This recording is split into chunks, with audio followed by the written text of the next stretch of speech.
અને બીજી હતી ધોળી બિલાડી. એકવાર પેલી કાળી બિલાડી એક ઘરમાંથી આખો રોટલો ઉપાડી લાવી. ધોળી પણ તેની સાથે જ હતી. બંને બિલાડી ઘરના છાપરા પર આવીને રોટલા માટે ઝઘડવા લાગી. બંને જોરથી ઝઘડતી હતી. કાળી બિલાડી આમ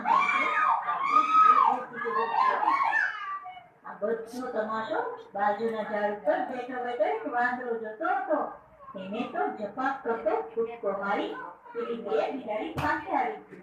તેમને ઝઘડવાનું કારણ પૂછવા લાગ્યો. મેં કહ્યું, ઝઘડશો નહીં. એમ કરો, તમે બંને જણા એક તાજો લઈ આવો. હું તમને આ રોટલાના સરખા ભાગ પાડી આપું. વાંદરાભાઈ, હમણાં જ જઈને લઈ આવું.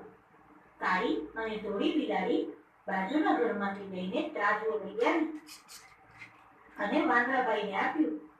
પછી વાંદરાભાઈએ રોટલાના બે ટુકડા કર્યા. એક ટુકડો નાનો હતો અને એક ટુકડો મોટો હતો. ત્રાજવાના એક પલ્લામાં તેને મોટો ટુકડો મૂક્યો અને બીજા પલ્લામાં નાનો, અને પછી ત્રાજુ ઊંચું કર્યું. જો પલ્લું એક તરફ નમ્યું. કઈ તરફ નમ્યું? મોટા ટુકડા તરફ.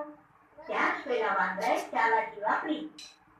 વાંદરાએ તો રોટલો પોતાના હાથમાં લીધો અને કહે, આ ટુકડો છે ને મોટો છે, એટલે એમાંથી હું એક બટકું ખાઈ એને સરખું કરી આપું.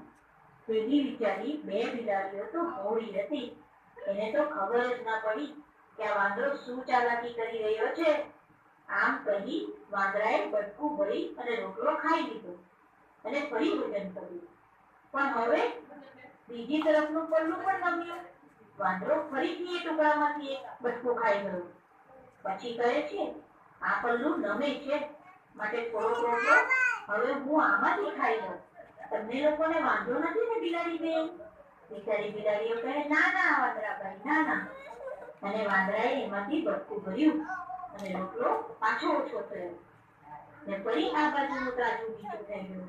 ફરી આ રમત તો એકદમ લાંબી ચાલી. બટકું રોટલો ખાતા જાય, ફરી રોટલો તોડતા જાય, આમ કરીને વાંદરાભાઈ આખો રોટલો ખાઈ ગયા. થોડોક રોટલો વધ્યો, પણ તે હાથમાં લઈને વાંદરો કહે, મેં બહુ મહેનત કરી એટલે આગળ રોટલો મારો.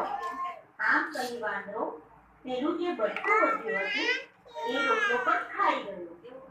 બિચારી બે બિલાડીઓ જોતી જ રહી ગઈ. જોયું વાંદરો